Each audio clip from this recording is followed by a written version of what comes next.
శ్రీకృష్ణ పరబ్రహ్మణే నమః.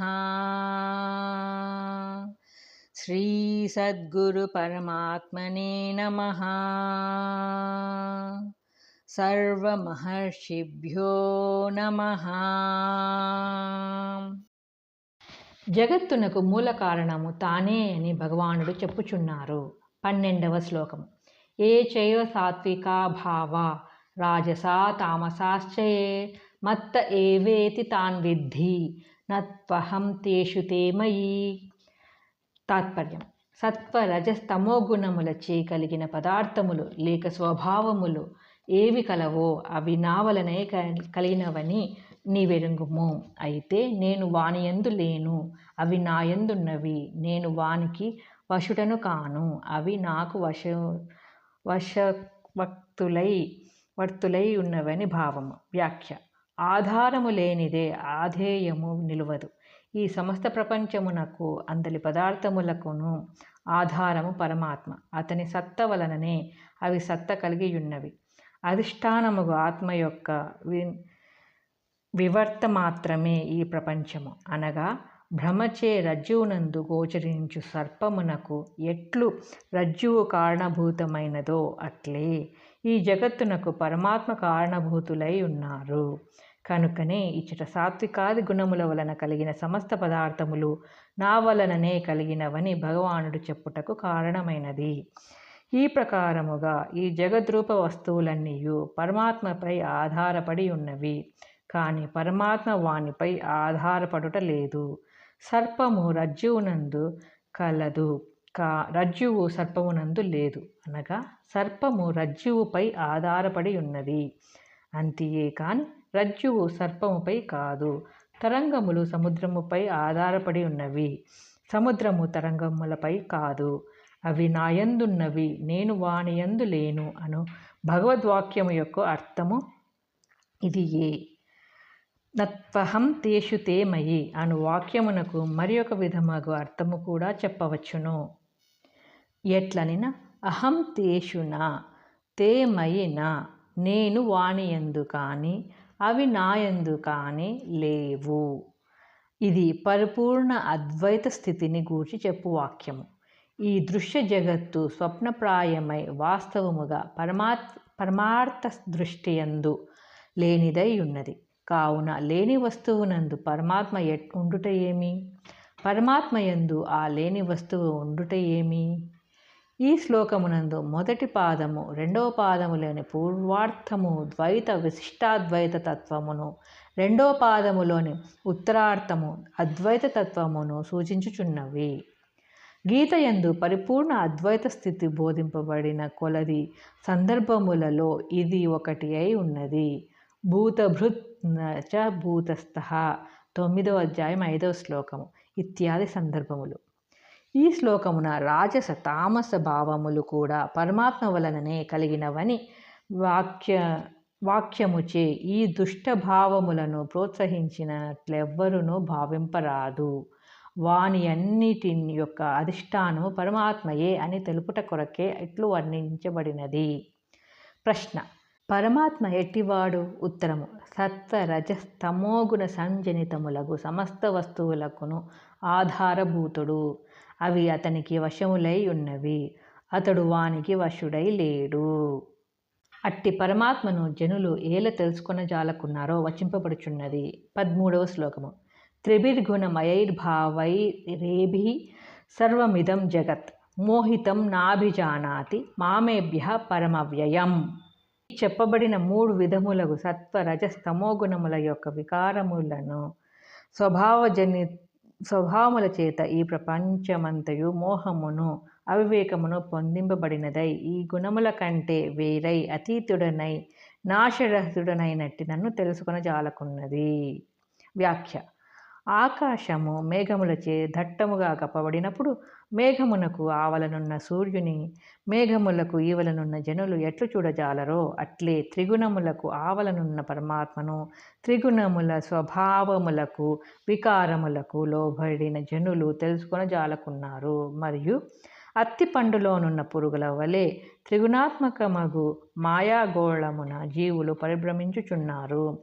తత్వ విచారణయను జంజుమారుతముచే మనుజుడు ఎప్పుడు త్రిగుణాత్మకమగు ఈ మాయామేఘమును తొలగించి వేయునో అప్పుడు స్వస్వరూపమగు ఆత్మ నిరావరణముగా ప్రకాశించును, ఆత్మ సాక్షాత్కారము లభించును.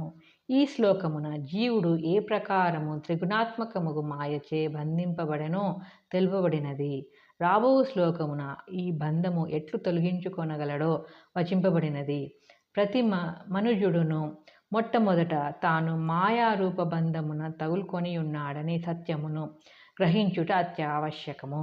ఏలయనగా తాను బంధింపబడి ఉన్నాడని తెలుసుకొనిన వాడు తద్విముక్తికై తప్పక ప్రయత్నించగలడు. సర్వమిదం జగత్ అని శ్లోకమున చెప్పబడినట్లు ప్రపంచమందలి సమస్త జీవులను జీవన్ముక్తులు మినహా ధనవంతులు, బలవంతులు, సౌందర్యవంతులు, లౌకిక విద్యావంతులు అందరూ బంధనము అందే ఉన్నారు. కావున ఆ సత్యమిరిగి ప్రతివారును తమ బంధ విముక్తికై తప్పక ప్రయత్నించవలను. తమసస్తు పారే అనునట్లు పరమాత్మ తమస్సు అజ్ఞానము అను తెర ఆవలనున్నారు. వారిని దర్శించనిదే సంసార దుఃఖము శమింపదు. అయితే భగవద్దర్శనము కావాలనైన జీవునకు దేవునకు మధ్య గల త్రిగుణాత్మకమగు పొర ఛేదింపబడవలను. భక్తి వైరాగ్యాదుల చేతను, నిష్కామ కర్మాచరణము చేతను, తదితర సాధనల చేతను క్రమముగా రజోగుణ తమోగుణములను పోగొట్టుకొని ఆ పిమ్మట సత్వగుణమును కూడా దాటి కేవలాత్మస్థితి యందు నిలకడను పొందవలను. అది ఏ మోక్షము. నాకు భగవంతుడు ఏల కనిపించుటలేదు అని కొందరు ప్రశ్నించుదురు. వానికి ఈ శ్లోకమున సమాధానము కలదు. త్రిగుణములచే మోహితులై ఉన్నంత వరకు జనులు పరమాత్మను ఎరుగజాలరు మరియు దుఃఖము అంతము చేసి కొనజాలరు. నేత్రములు పొరచే కప్పబడిన వాడు నాకు వస్తువులు కనిపించుటలేదే అని ప్రశ్నించుట వంటిదే పై ప్రశ్న.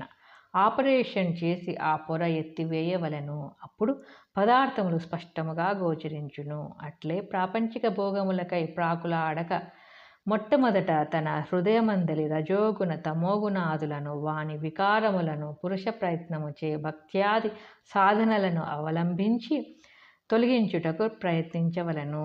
భగవద్దర్శనమునకు ఇది ఏ మార్గము? ప్రశ్న. పరమాత్మ ఎట్టివాడు? ఉత్తరము. అవ్యయుడు, నాశరహితుడు. ప్రశ్న. అతడెచ్చట నుండును? అతని స్థానమేది? ఉత్తరము. త్రిగుణములకు ఆవల. త్రిగుణములు అనగా సత్వ రజస్తమో గుణములు. ప్రశ్న. జీవులేలా అతనిని తెలుసుకుని చాలకున్నారు? ఉత్తరము. వారు త్రిగుణములకు ఈవలనుండుట చేత వానిచే మోహితులై ఆవలనున్న పరమాత్మను తెలుసుకుని జాలకున్నారు. ప్రశ్న. కావున భగవంతుని తెలుసుకునవలననిన ఉపాయమేమి? ఉత్తరము. నిష్కామ కర్మ భక్త్యాది సాధనలచే ఆ త్రిగుణములను దాటిపోవలను. అది ఏ ఉపాయము? త్రిగుణాత్మకమగు ఈ మాయాబంధనమును యొక్క స్వభావమును తెలియచేసి దానిని తొలగించుటకు ఉపాయమును చెప్పుచున్నారు. 14వ శ్లోకము. దైవీ హేషా గుణమయీ మమ మాయా దురత్యయ మామేవ ఏ ప్రపద్యంతే మాయామేతాం తరంతితే. ఏలయనగా దైవ సంబంధమైనదియు అలౌకిక సామర్థ్యము కలదియు త్రిగుణాత్మకమైనదియు నగు నా యొక్క మాయ ప్రకృతి దాటుటకు కష్టసాధ్యమైనది. అయినను ఎవరు నన్నే శరణు పొందుచున్నారో వారు ఈ మాయను దాటివేయగలరు. వ్యాఖ్య. జనులు భగవంతుని ఏల తెలుసుకోనలేకపో ఉన్నారో కిందటి శ్లోకమున చెప్పబడినది. ఈ శ్లోకమున భగవంతుని పొందుటకు మాయను దాటుటకు ఉపాయము చెప్పబడినది. కాబట్టి ముముక్షువులు ఈ శ్లోకము అతి ముఖ్యమైన ఉన్నది.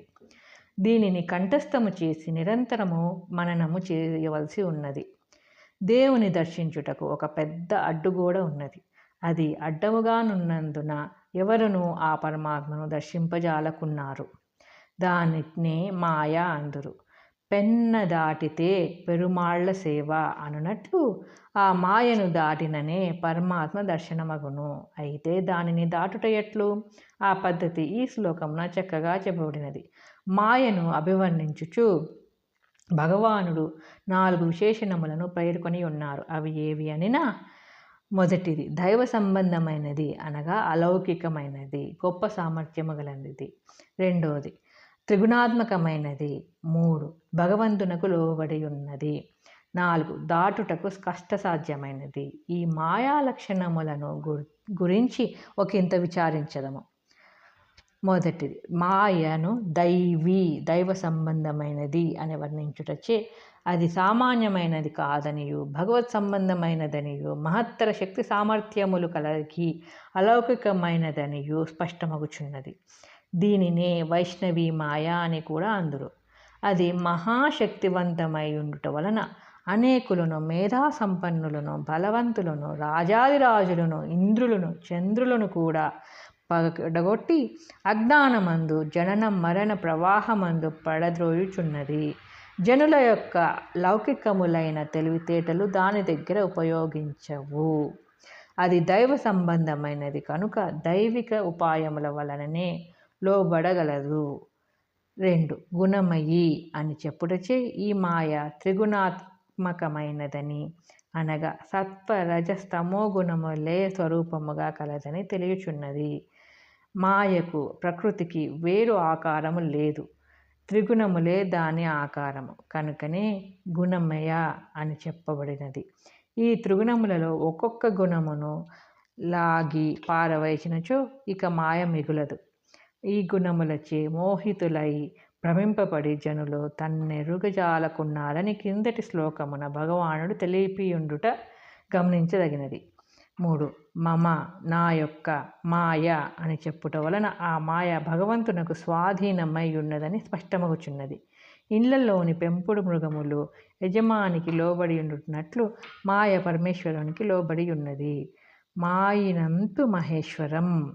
ఈ మాయ సామాన్య జనులను ఉప్పతిప్పులు పెట్టునది అయినను దేవుని దగ్గర అణిగియుండును. యజమాని చెంత మృత్యుని పగది మాయకు లోబడిన వారికి దానిని చూచిన భయము మాయను స్వాధీనపరుచుకొనిన పరమాత్మకు కానీ దానిని జయించిన జ్ఞానులకు కానీ అది అల్పముగా తోచును. యా మా సా మాయ, ఏది లేదో అది ఏ మాయ అన్నట్లు దాని రహస్యమెరిగిన వారికి అది లేనిదే అగును. మహాసముద్రము భయంకరముగా తోచినను గరుత్మంతునకు గోష్పద జలము వలె తోచును, అవలీలగా దానిని దాటివేయును. ఒక దోమకు గోష్పద జలము మహాసాగరముగా తోచును. ఆ ప్రకారమే మహాశక్తివంతముగు ఈ మాయ ఈ ప్రకృతి జనులకు మహాసాగరముగా తోచును. అనుల్లంఘనీయముగా స్ఫురించినను పరమాత్మకు స్వాధీనపడి అతనికి ఒక ఉపకరణముగా వర్తించుచున్నది. కనుకనే మమ మాయ, నా యొక్క మాయ, నాకు లోబడిన మాయ అని భగవానుడు చెప్పుటకు కారణమైనది. 4 దురత్యయ, దాటుటకు కష్టసాధ్యమైనది. మాయను దాటుట కష్టసాధ్యమే కానీ అసాధ్యము కాదు. మనస్సును జయింపని వారు, ఇంద్రియములకు దాసులు, విషయవాంఛపరులు అగు మనుజులు మాయను దాటలేరు. ఆత్మజ్ఞానపరాయణులు, దైవతత్పరులు, భక్తి వైరాగ్యాది సాధనోపేతులు దాటగలరు. ఈ విషయమును 2వ పాదమునందు భగవానులు చెప్పబోచున్నారు. ఈ ప్రకారముగా మాయ యొక్క భయంకర స్వరూపమును తెలుసుకొంటిమి. అంత మాత్రము చేత ఎవరునూ భీతిల్లవలసిన పని లేదు. సముద్రము విశాలమైనను దుస్తరమైనను ఒక చిన్న ఓడను సంపాదించినచో దానిని అవలీలగా దాటివేయవచ్చును. అట్లే భయంకర మాయా సముద్రమును దాటుటకు భగవానుడు ఈ శ్లోకము యొక్క 2వ పాదమునందు చక్కని పడవను ప్రసాదించినారు. అది ఏ భక్తి, భగవదాశ్రయము, భగవత్ చరణాగతి, ఆత్మచింతన, నన్ను శరణు పొందు వారి భయంకరమగు మాయను సులభముగా దాటివేయగలరు అని పరమాత్మ కరుణతో బోధించిరి. విశ్వేశుని పాదాంబుజములను దీర్ఘ నౌకచే అపార సంసార సముద్రమును దాటివేయవచ్చునని శ్రీ శంకరాచార్యులను తెలిపియున్నారు. అది లేనిచో దానిని దాటుట అసాధ్యమే అగును. ఏ ఇతర ఉపాయమును ఇచ్చట పనికిరాదు. భగవత్ చరణాగతియే ఏకైక మార్గము. జయించవలనైనా లేక దాటవలనైనా దానిని స్వాధీనపరచుకున్న వారి పాదములను ఆశ్రయించవలను. దానిని వశమునర్చుకొనవన వాడు సాక్షాత్ పరమాత్మయే. కాబట్టి వారినే శరణు పొందవలెను. కొన్ని భవనములయందు కావలి కుక్క ఉండును. అది ఎవరిని లోనికి రానియదు. కానీ యజమానిని మంచి చేసుకొనినచో అది లొంగిపోవును. అట్లే ఆ మాయయు భగవంతుని ఆశ్రయించిన వారికి దారియొసంగును. జీవన్ముక్తులకు మహనీయులను భగవదాశ్రయముచే మాయను దాటియుందురు కనుక అట్టి వారి సేవ కూడా ముముక్షువులకు ఎంతయో ఉపకరించును. తరంతితే నన్నాశ్రయించిన వారు మాయను తప్పక దాటగలరు అని భగవానుడు నిస్పష్టముగా తెలియజేయుట వలన ఇక ఈ విషయమై సంకోచము పనికిరాదు. ప్రాపంచిక వస్తువులను ప్రాపంచిక మనోజనులను శరణు పొందుట వలన పరమార్థ లక్ష్యము ఏనాటికి చేకూరదు. దైవభక్తులనే ఆశ్రయించవలను. మామేవ నన్నే అని ఏవ పదమును ప్రయోగింపబడుటచే ఇతరమును దేనిని ఆశ్రయింపక ఒక్క పరమాత్మనే ఆశ్రయించవలనని సూచితమగుచున్నది. కావున ఎవరి తరణము వారి చేతులలోనే ఉన్నది. దైవమును ఆశ్రయించినచో తరింతురు, విషయములను ఆశ్రయించినచో పతనమందుదురు. కాబట్టి నశ్వర ప్రాపంచిక వస్తువులపై నుండి దృష్టిని మరల్చి జనులు భగవత్ చరణాగతి పైననే దృష్టిని సంలగ్నమునర్చవలెను. అట్టి వారి జన్మమే సార్థకము కాగలదు. భగవంతుని శరణు పొందుట అనగా వారిపై అనన్య భక్తి కలిగియుండుట, భగవత్ కార్యములను చేయుట, ఆత్మచింతన ఆత్మధ్యానము గావించుట, దైవిక గుణములు కలిగియుండుట మొదలైనవి అగును. ప్రశ్న: మాయ ఎట్టిది? ఉత్తరము: దైవికమైనది, అలౌకిక సామర్థ్యము కలది, త్రిగుణాత్మకమైనది, భగవంతునకు స్వాధీనపడి ఉన్నది, దాటుటకు కష్టసాధ్యమైనది. ప్రశ్న: అయితే అట్ట భయంకరమగు మాయను దాటుట ఎట్లు? ఉత్తరము: భగవంతుని శరణు పొందువారు, ఆశ్రయించువారు ఈ మాయను సముద్రమును అవలీలగా దాటివేయగలరు, తక్కిన వారు దాటలేరు.